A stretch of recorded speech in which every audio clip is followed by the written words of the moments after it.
যারা গেটে বাতের ব্যথায় সমস্যায় জর্জরিত তাদের মধ্যে 40% বেশি পেশেন্ট হার্ট অ্যাটাকের উচ্চ ঝুঁকিতে আছে, কিন্তু ওরা সেটা জানেনই না। আজ আমি ডিসকাস করব ইউরিক অ্যাসিড আর হার্টের ডিজিজের মধ্যে কি সম্পর্ক। তো সেটা জানতে গেলে আমাদের পুরো ভিডিওটি আপনি দেখুন। একজন কার্ডিওলজিস্ট হিসেবে আমি আজ ইউরিক অ্যাসিড নিয়ে আলোচনা করব একটা নতুন দৃষ্টিকোণ থেকে, যেটা হয়তোবা আপনারা জানেন না। অনেক ক্ষেত্রে আপনার ডক্টররাও হয়তোবা সেটা আপনাকে ভালোভাবে খোলসা করে বলেননি। তো ইউরিক অ্যাসিড সম্পর্কে আমাদের একটা ধারণা আছে যে ইউরিক অ্যাসিড মানেই হচ্ছে জয়েন্টের ব্যথা, গাঁটের ব্যথা। কিন্তু একজন কার্ডিওলজিস্ট হিসেবে আমি বলবো জয়েন্টের ব্যথা শুধু ইউরিক অ্যাসিড না, ইউরিক অ্যাসিড থেকে হার্টের সমস্যাও হতে পারে। ইনফ্যাক্ট 2023-তে একটা স্টাডিতে দেখা গেছে যে যাদের ইউরিক অ্যাসিড 7 বা তারও বেশি আছে ওদের হার্ট অ্যাটাকের ঝুঁকি 28% বা তারও বেশি হয়। তো ইউরিক অ্যাসিডের সঙ্গে হার্টের কি সম্পর্ক সেটা জানতে আজ আমাদের এই ভিডিও আপনি দেখুন। আমার অনেক পেশেন্ট আছেন যাদের হার্টের সমস্যা আছে, হার্টের ব্লকেজ আছে, হার্ট অ্যাটাক হয়েছে। তো তাদের মধ্যে বেশিরভাগ পেশেন্টেরই যখন আমরা ব্লাড টেস্ট করি ওদের ইউরিক অ্যাসিড বেশি থাকে। তো সায়েন্স কি বলছে ইউরিক অ্যাসিড আর হার্ট ডিজিজ সম্পর্কে, বা আমাদের খাবার দাবার আমাদের কি কন্ট্রোল করতে হবে, কোন খাবার আমাদের খেতে হবে, কোন খাবার আমাদের অ্যাভয়েড করতে হবে, তো সেটা আমরা আজ ডিসকাস করব। তো ইউরিক অ্যাসিড বেসিক্যালি আমাদের খাবার দাবারের পিউরিন থেকে তৈরি হয়।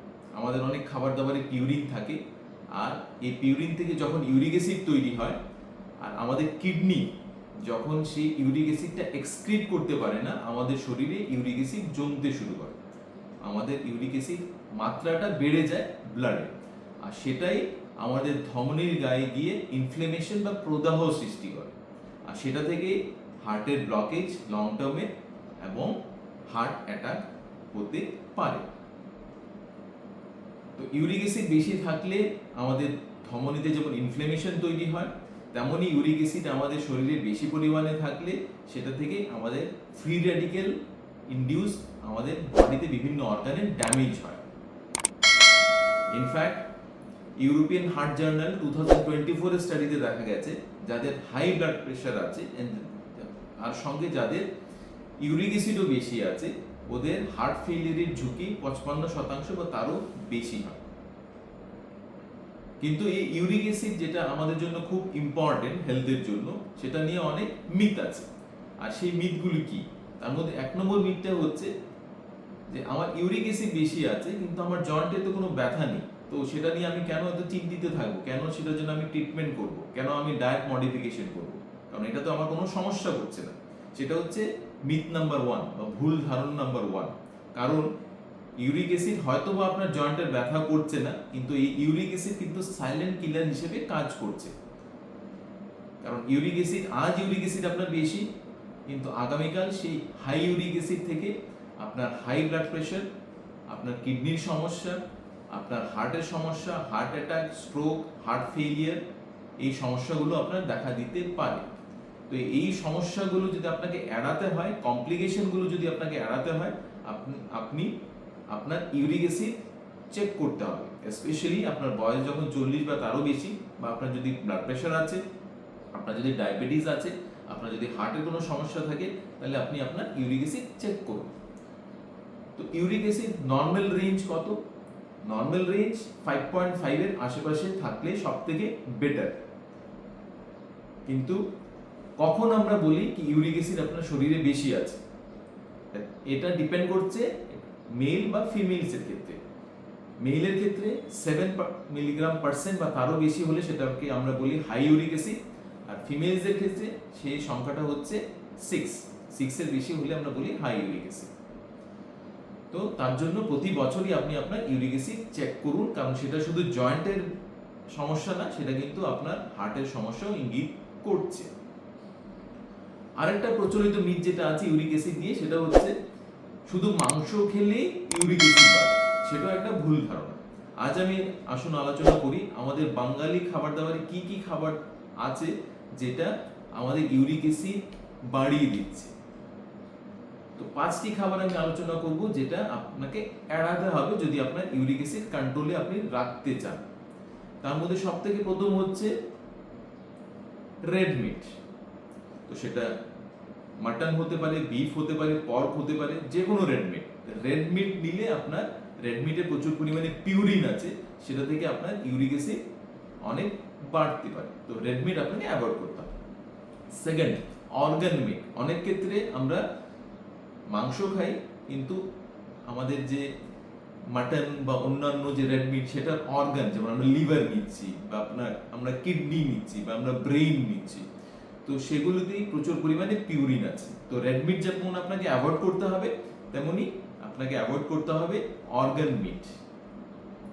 থার্ড, যেটা আমরা ভাবি না, আমাদের বাঙালি খাবার দাবারে প্রচুর পরিমাণে সুইট আছে, আর সুইটে আছে ফ্রুক্টোজ নামে একটা জিনিস। এই ফ্রুক্টোজ কিন্তু আমাদের লিভারে গিয়ে ইউরিক অ্যাসিডে কনভার্ট হয়। তো আপনার যদি ইউরিক অ্যাসিড কনভার্ট করতে হয়, ইউরিক অ্যাসিড যদি আপনাকে ডিক্রিজ করতে হয়, আপনার মিষ্টি আপনাকে কমাতে হবে, বেকারি প্রোডাক্টস আপনাকে কমাতে হবে, তার সঙ্গে আপনাকে কমাতে হবে ফ্রুট জুস বা কোল্ড ড্রিঙ্ক বা সুইট লস্যি। এগুলি যা যা আমি বললাম সেগুলিতে প্রচুর পরিমাণে ফ্রুক্টোজ আছে, যেটা আমাদের ইউরিক অ্যাসিড বাড়িয়ে দেয়। তো এই জিনিস আপনাকে অ্যাভয়েড করতে হবে। ফোর্থ, আপনাকে অ্যাভয়েড করতে হবে সি ফুড। আমাদের মধ্যে অনেকেই আছেন যারা সি ফুড খেতে ভালোবাসি, তো সি ফুডেও প্রচুর পরিমাণে পিউরিন থাকার জন্য সেটা ইউরিক অ্যাসিড আমাদের বাড়িয়ে দেয়।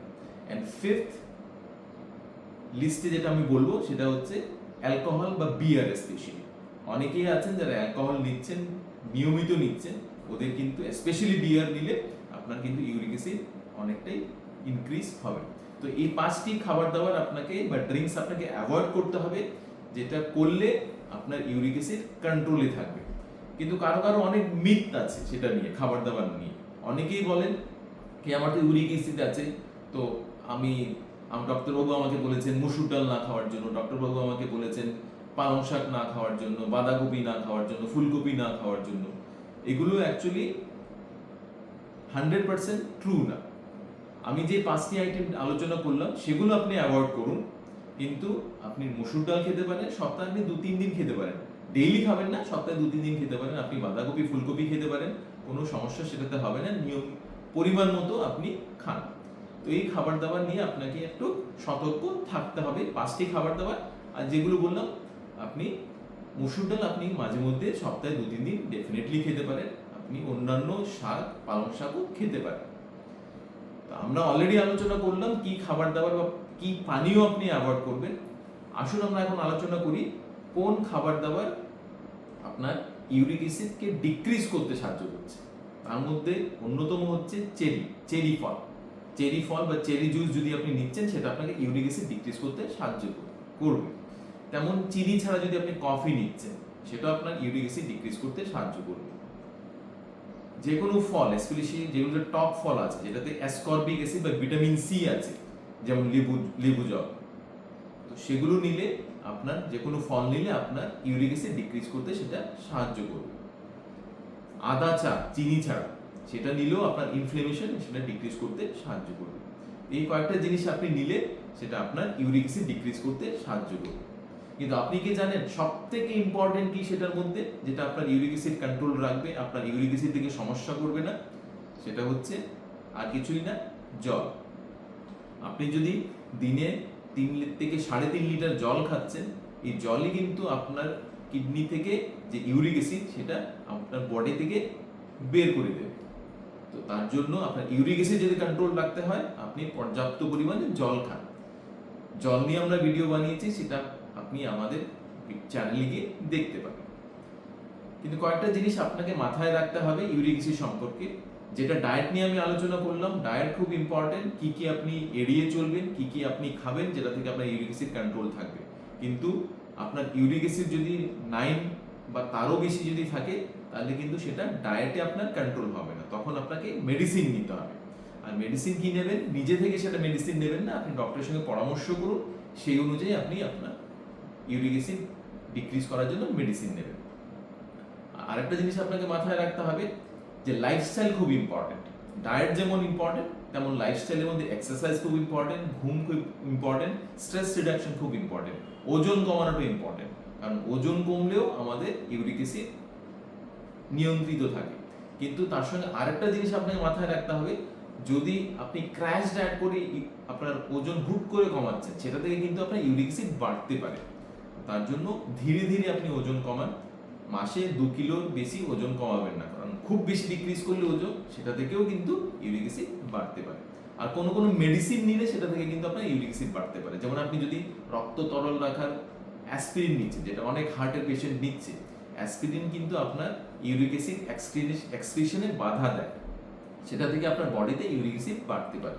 তো আপনি যদি অ্যাসপিরিন টাইপের ওষুধ নিচ্ছেন, বা কোনো কোনো ক্ষেত্রে আমরা পেশেন্টদের ইউরিন বেশি হওয়ার জন্য কোনো কোনো ওষুধ দিই, তো সেটা থেকেও আপনার ইউরিক অ্যাসিড বাড়তে পারে। তো আজ আমরা আলোচনা করলাম যে ইউরিক অ্যাসিড শুধু জয়েন্টের সমস্যা না, জয়েন্টের ব্যথা না, ইউরিক অ্যাসিড কিন্তু আপনার হার্টের শত্রুও হতে পারে। আজ ইউরিক অ্যাসিড বেশি, আগামীকাল সেটা থেকে আপনার ব্লাড প্রেশার বাড়তে পারে, আপনার সুগার বাড়তে পারে, আপনার কিডনির সমস্যা হতে পারে, আপনার হার্টের ব্লকেজ হতে পারে, আপনার হার্ট অ্যাটাক, আপনার স্ট্রোক, আপনার হার্ট ফেলিয়ার রিস্ক অনেকটাই বেড়ে যাবে। তো তার জন্য ইউরিক অ্যাসিড আপনি পরিমাপ করুন, জানুন যে আপনার ইউরিক অ্যাসিড কত আছে, চেষ্টা করবেন 5 to 5.5 এর মধ্যে রাখার। আর এই ভিডিও যদি আপনার ভালো লেগে থাকে, তাহলে আপনি এই ভিডিও আপনার কোনো ফ্রেন্ডকে শেয়ার করুন যিনি ইউরিক অ্যাসিডের সমস্যায় ভুগছেন।